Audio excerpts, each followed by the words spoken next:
Welcome to Words of Virtue. My name is Latoya Watt, and I am your host. Thank you for joining us for episode 3, where we are going to talk about being a superwoman. I'm not your superwoman. Y'all remember that song by, what was her name? Karen White? I'm not the kind of girl. Let me stop singing. Y'all didn't come here to see me sing, and I don't want y'all logging out for this bad voice. So give me a moment. I'm going to bring on our co host, Holly Fields and Joyce Fry. Let's bring them in. Field Fry and Holly Fields. Ladies, tell me a little bit about yourself.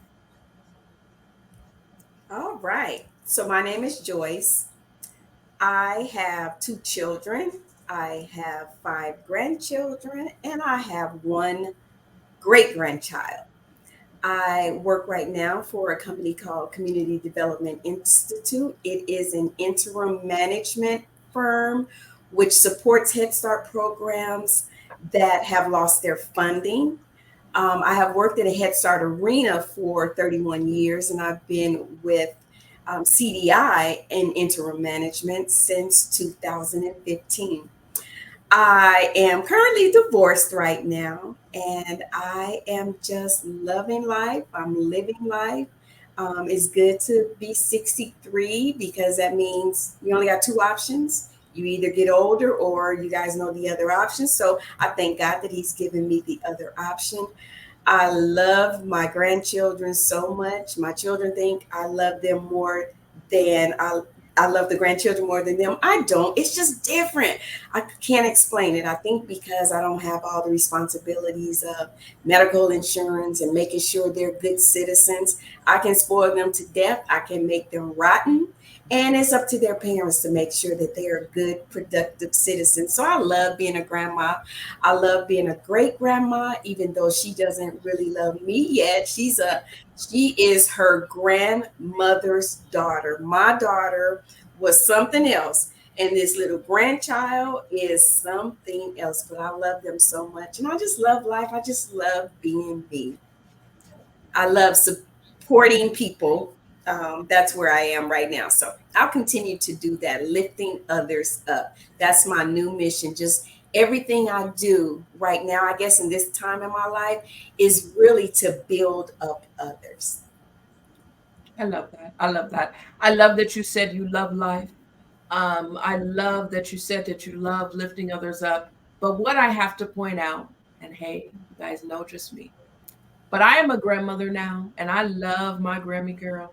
But I also love my kids too. So I still stand, now that I've become a grandmother, I still stand behind my point that you love your grandkids more than you love your children. It's not different. No, I'm just joking. I She totally. just a, you're just a spoiled brat. That's all. I had two children 8 years apart, and they are both spoiled brats. I don't know where I went wrong, but they are both spoiled brats. Who I don't see anything wrong with that at all. It's okay to be a spoiled brat. Let's hear from you, Holly. Tell us a little bit about yourself. So my name's Holly, and I have a husband who we've been married for about 11 years, and I have a 14-year-old son. He's, a full-time job all on his own. Teenagers these days. We also have two dogs, two cats, so that keeps us busy most of the time. And then I work in the private client insurance industry. A little bit of everything there, but mostly I work in the sales department where I help agents get access to carriers that their agency may not have access to. I've been on my journey with God since 2011 when I was saved. So really just looking at life and, appreciating the blessings and moving forward every day. Amen. Amen. Beautiful, beautiful, Holly. And I work with Holly, and I know as we're talking about Superwoman, I really thought about you a lot, Holly. And the reason why I thought about Holly a lot is because oftentimes I feel that Holly downplays herself, um, of who she is, and not necessarily walk in who she is, you know? But then I started thinking about everyone. I've heard people tell me that I do the same. And I think us as women all the time, we never really feel like we check the box, or we missed the mark. So we'll always downplay ourselves, or we'll never just come out and just say like, no, I'm awesome, I'm right, or I'm not right, I'm awesome, I'm bad, I did that. We should really own what we do, because we as women do a whole lot, and we should be happy about what it is that we do. So I'll share a little bit about myself. My name is Latoya. I am a minister. I am a mother. I am a daughter. I am a grandmother to a Grammy girl who I love so much.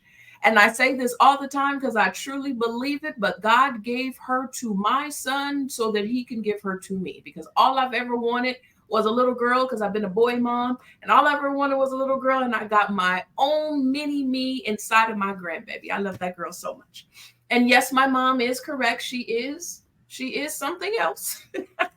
She has her own personality, and I'm loving it, and I am here for it. But we are here on Words of Virtue. This is a podcast about women loving each other, women empowering each other, women uplifting each other. When God first gave me this vision and idea of the podcast, he showed me in so many different ways. But one of the ways that he showed me is that I didn't see a specific person, a race, or anything. I just knew that it was women. And the women were coming together and holding hands and gathering. And the more they did that, it just grew and grew and grew and grew and grew and grew and grew.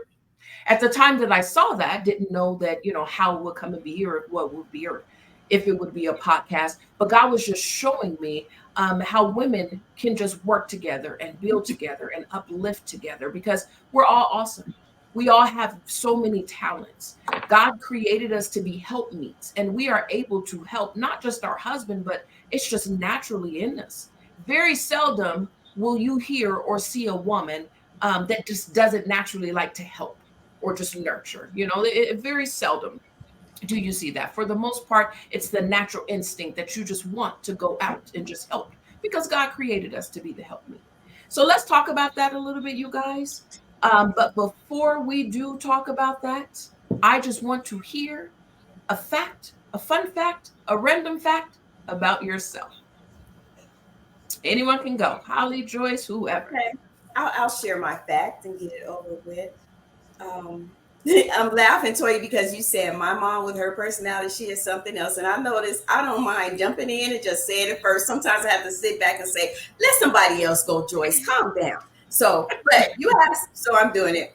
And I just wanted to share, and this is a fun fact, and just a regular fact as well. But my mom came from a family of 10 children. My dad came from a family of 3. On my dad's side, I have 3 first cousins. So this is where the fun fact comes in. I'm gonna let y'all do the math. But last count, there were 47. I actually have 47 first cousins. And the fact about it is I was the only one that had met all of them. Thanks to a family reunion we had where I met a last cousin that I never knew. So I had met all 47 of them. And then my uncle, who we hadn't seen for like 40 years, he came back into the picture, and we're excited and we're talking to him. And the family always counted him as never having children. Find out he has 2 children, 2 sons. So now I cannot boast that I'm the only one that has met all of the cousins, but it's still a fun fact, because even though there are that many fun cousins, and I didn't grow up with all of them, I grew up with most of them though in Chicago, and we just were raised like more like brothers and sisters. And I love them, I miss them. We talk, a lot of us, we talk, they come and visit, I go and visit. So I just love my cousins as brothers and sisters. And just that fun fact is, you'd be amazed at how much love you can have for so many people, and boy, is it a lot of them. Family reunions were off the chain. Wow. A fun fact behind your fun fact, being that you have 41 first cousins, so I have 41 second cousins, but of course, all of them being much older. But my first cousins are all actually younger than, no, some of them are around my children's age or younger. So I have 0 first cousins that I really grew up within my age. So it's kind of interesting that you had so many and I had very few.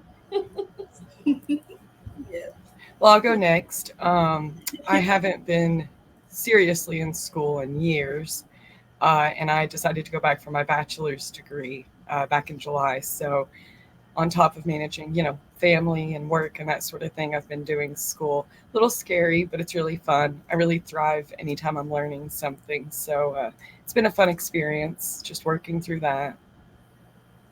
All That's right. amazing. That's amazing. Congratulations. Congratulations. Thank Yes, you. congratulations on that. That is amazing. Superwoman. Yes, yes.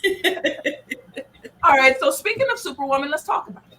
We know how it is in the world. We know that the Proverbs 30 woman, 31 woman, biblically, that she is just up. She's making clothes for her family. She's feeding them. She's buying land. Like she does so much. This woman does so much.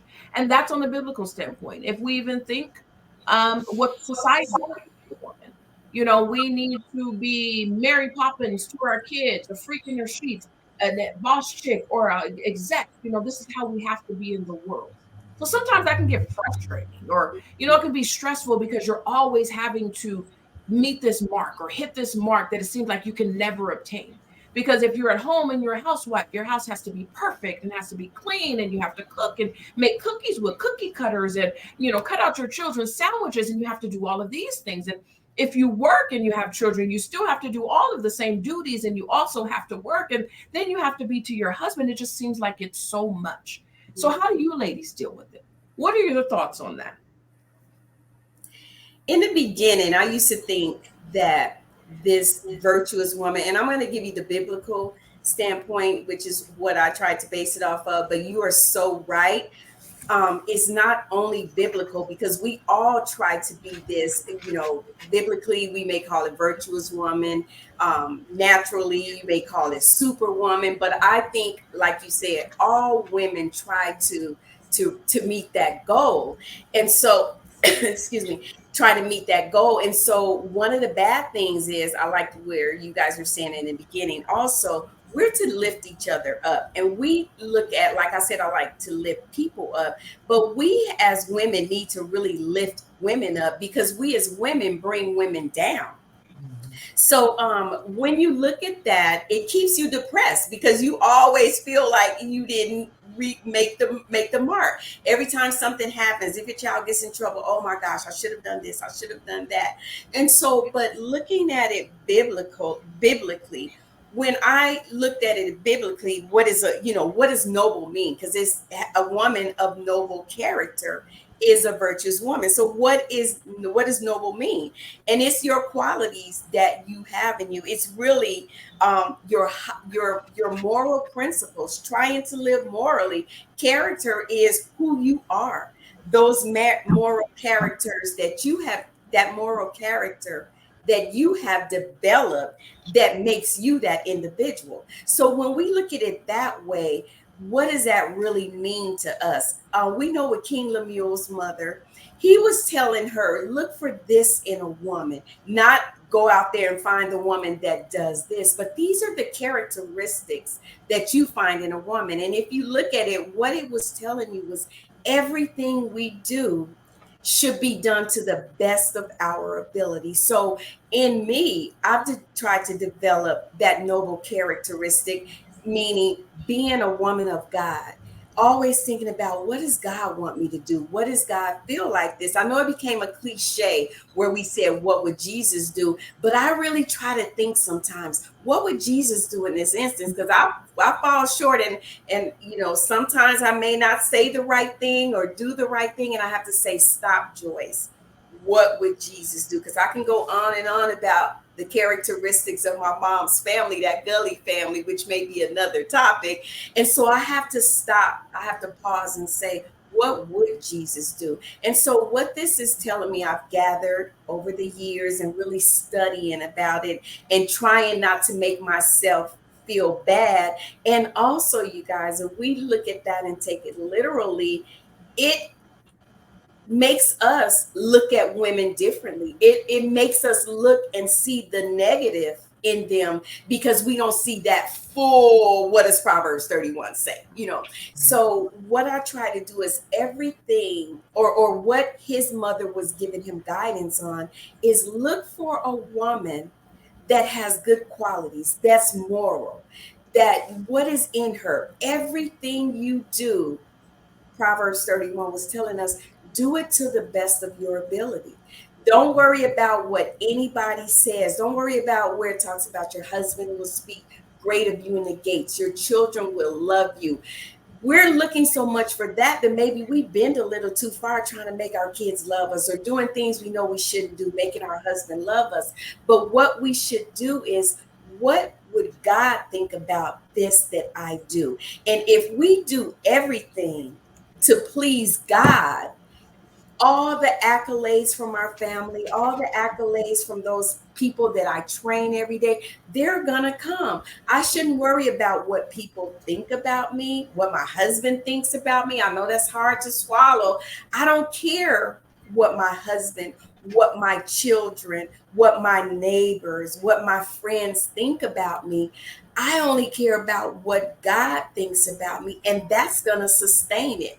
That's going to set my tone, my pace for how I'm seen by others as well. They're going to know that, okay, Joyce got a little few things she needs to get it together, but Joyce tries to live to glorify God. And that's what I kind of got from it. That's good. That's good. I like where you said that what you do, do it to God. It doesn't matter anything else. And that made me think of Colossians 3:23. And it does say, whatever you do, work at it with all your heart as working for the Lord, not for human masters.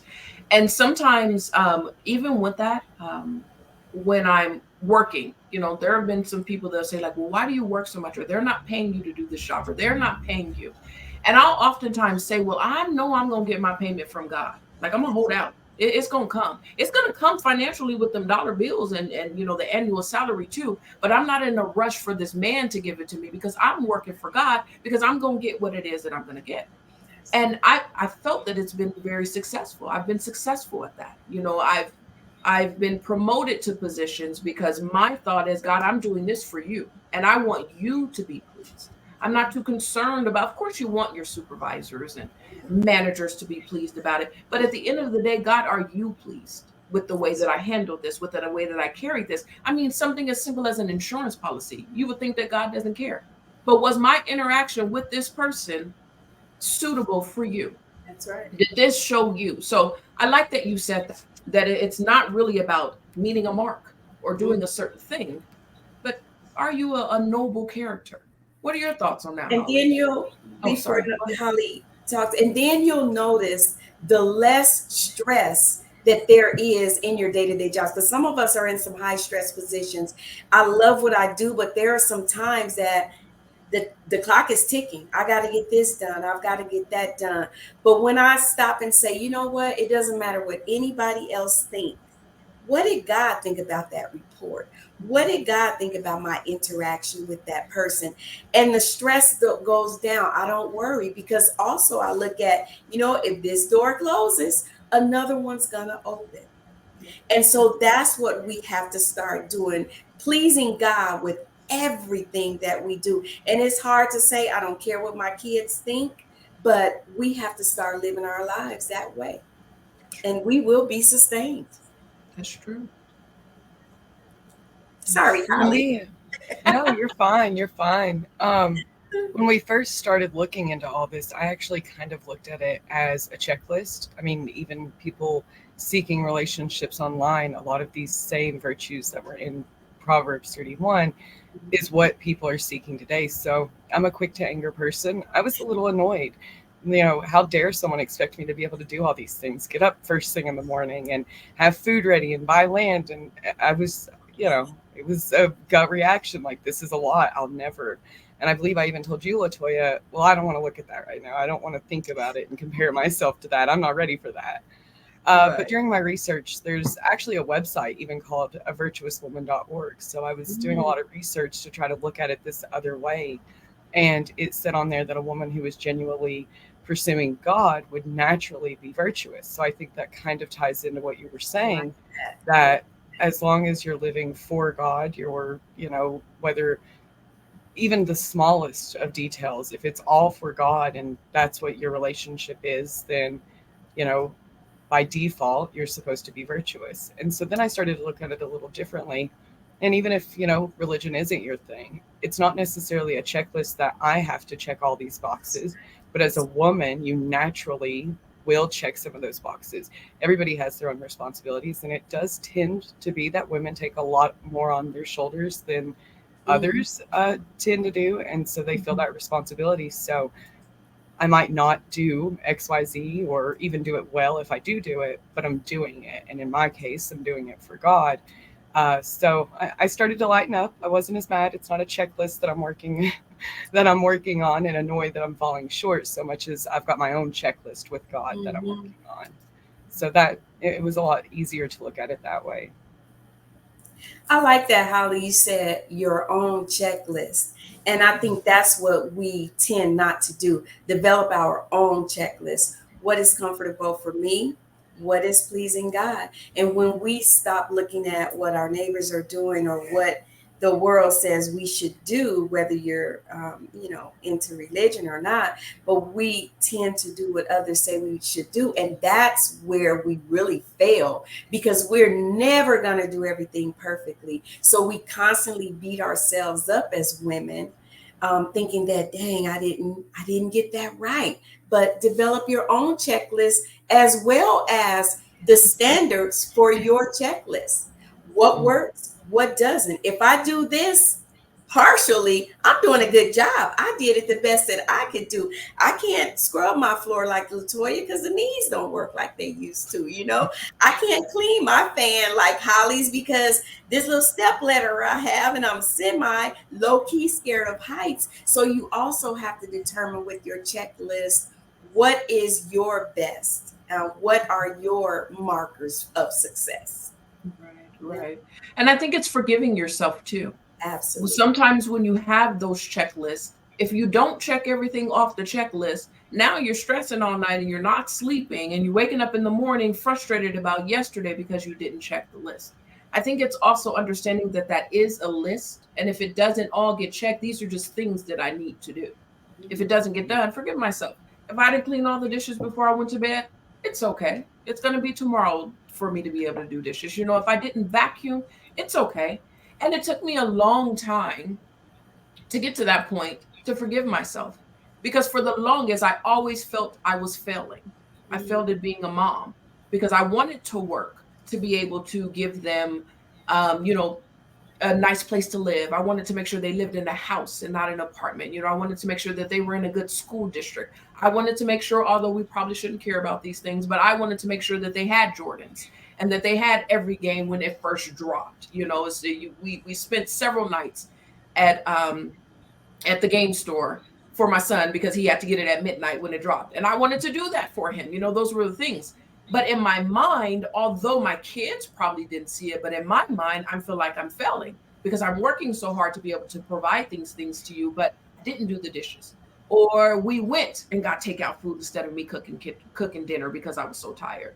So it took a moment for me to realize, like, well, wait, I didn't fail. They ate. Doesn't matter if it wasn't me in the kitchen Yeah. chopping up the vegetables, they ate. I didn't fail. I'm making sure that they're living in a house. So I think we have to forgive ourselves sometimes. And just because my checklist or my duties or my job don't look like Holly's or look like Joyce or look like my favorite TikTok mom who house is spotless and she has this Sunday routine that I keep trying to do and keep trying to fail at because it's hers and not mine. But if we Mhm. stop trying to check other people's boxes, That's we'd right. be a lot happier.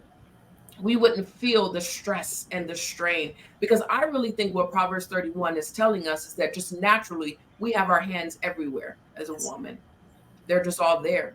So it doesn't need to look like hers. That's just our natural ability. Kind of to what you said, Holly. Kind of to what you Yeah, said. That's our exactly. natural ability.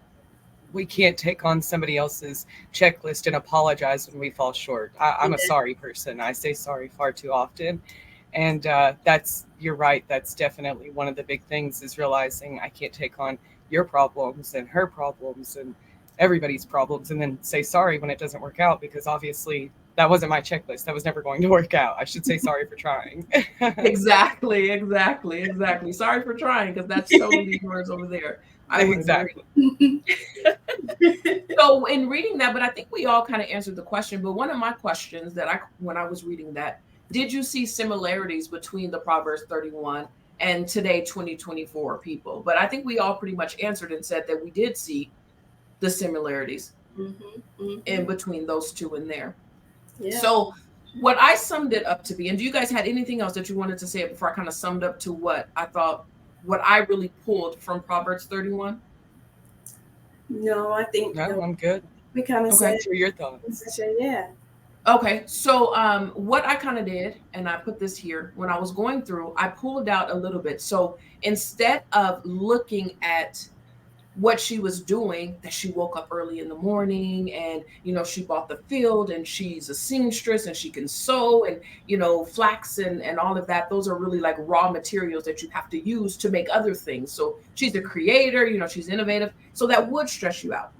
But what I did is I started just getting little bitty points. So the first one that I saw, and this was in Proverbs 31 and 10, was dignity, because that's what they said. So that's being a woman, a superwoman. It's dignity, It says, a wife of a noble character, who can find? She is worth far more than rubies.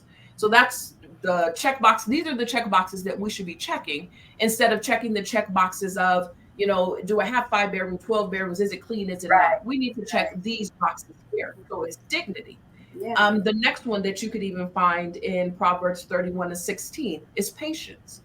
She was very patient. And where I got that from was where she went out and bought the field. So I was just thinking in real estate, just how she's going through everything. But that means she's looking, she's seeing the market, so she's patiently waiting to be able to go out there and buy this field. So instead of us trying to check the box of buying land, are we patient in whatever it is that we need to be waiting for?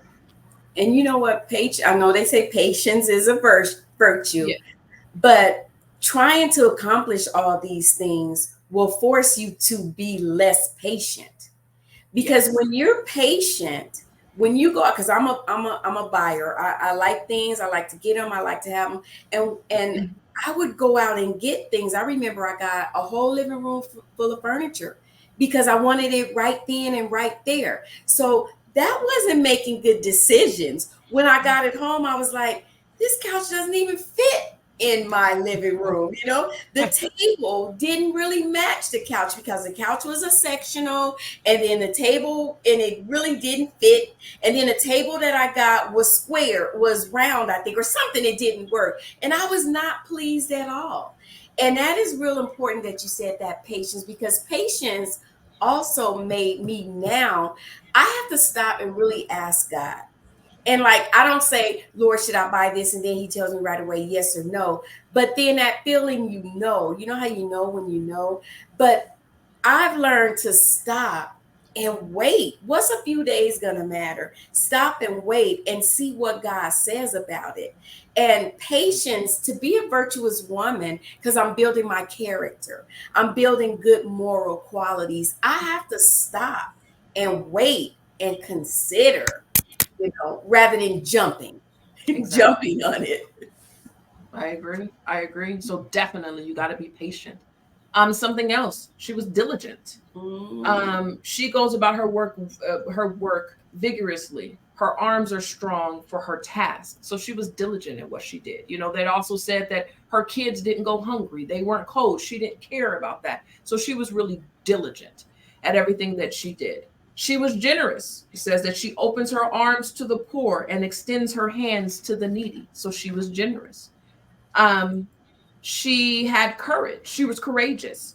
It says in Proverbs 31:25 that she is clothed with strength and dignity, and she can laugh at the days to come. So she didn't worry about it. It didn't matter if it was the storm. It didn't matter whatever it was. She had courage. She was courageous.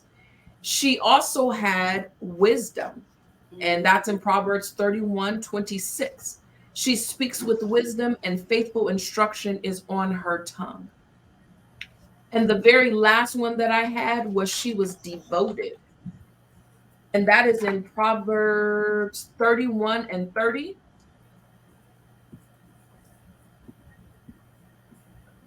and my banner's not working for that one. But she was devoted, and that is in Proverbs 31 and 30. But it says, charm is deceitful and beauty is fleeting, but a woman who fears the Lord is to be praised. So she was devoted to God. She was devoted to God. So those are the check boxes that we should be checking. I think we look at all of the things that we see, being a superwoman, or what we do in our house, or what we're doing for our kids, or looking at everything in the Proverbs 30 woman, and we're checking those boxes. But let's start checking those boxes of being a virtuous woman who is devoted, to her family, not even to God, but who's just devoted to her Yeah. family, who has wisdom, who has courage, who is generous and diligent and patient and has dignity. Those are the boxes that we should be checking. And those are the though that is what makes you a virtuous woman or a superwoman, are those there. So, closing remarks, last words. You have the floor. What is the one thing that you would tell your sister out here in this world? Who's going first? Holly, I'm going to stand back, even though I'm talking now, but I'm going to stand back and let you answer first this time. It's always a hard one. It's definitely something I have to think on. I would say, moving forward, things really come in, for me, 3 steps, for others, maybe 2 steps, but reflect on your situation, and then pray on it. And the biggest step, the third one for me, is trust God. Be able to let go a little bit. Control's hard, especially for superwomen. They're used to having everything on their shoulders. So letting someone else hold the reins for a minute can always be scary, but it's usually worth it. And so, yeah, that would be the advice I would give people. Let go a little, trust God. I love that. Let go. Trust God. Trust God. I totally, Mother? I totally agree with Holly. And I would say, for us as women, we have got to hold up and support each other. We have got to stop thinking about the things that they don't do, or the things that this woman or those women used to do. Try to put on always your spiritual glasses and ask God if you cannot, because you know you know your personality more than any. Ask God to help you to see those women as He sees them, and make it your business to say, I am going to support every woman that comes across my path. It may not be that you do anything for them, that you say anything for them. It could be a look, it could be a smile. Just make it a habit of building women up, because you know what? Women really are the foundation of families, as far as our husbands. As far, I heard something that the man is the head, but the woman is the neck. We guide where his head goes. That's just kind of funny, but it's really true. We are the ones that raise our children. We are the ones on the school boards. We are the ones that are on the committees, on the councils, that are supporting. So support women and let women know what a great job that they have done. It's good to hear things, but when you hear it from another serious woman, that, you know what, you've done great today. Commend yourself and get women to see the greatness in them that you see in them, because we don't see those things in ourselves, or we don't acknowledge them. So one of the best ways to support a woman is to get her to see just how magnificent she is. And I would say, other than what Holly said, just to add on to it, support and build up women, other women. I love that. I love that. Support and build up other women. What I would say, and I actually wrote this down, so I'm going to read it exactly how I wrote it. And it says, hey, you boss chick, you strong, successful woman, you queen, you ceiling breaker. Pause for a moment and look around. You did it. It may not be complete, it may not be exactly where you want to be, but take a moment to enjoy how far you come. Take the time to acknowledge that everything you've prayed for is here. Yeah. It's in fruition. You can see the fruits of it. Enjoy your growth. Enjoy who you've become. Enjoy being you, just you, everything about you. I love you. This is Words of Virtue. Join us on the fourth Tuesday, right here live on YouTube or on Facebook. And we look forward to seeing you all again. Bye. Bye.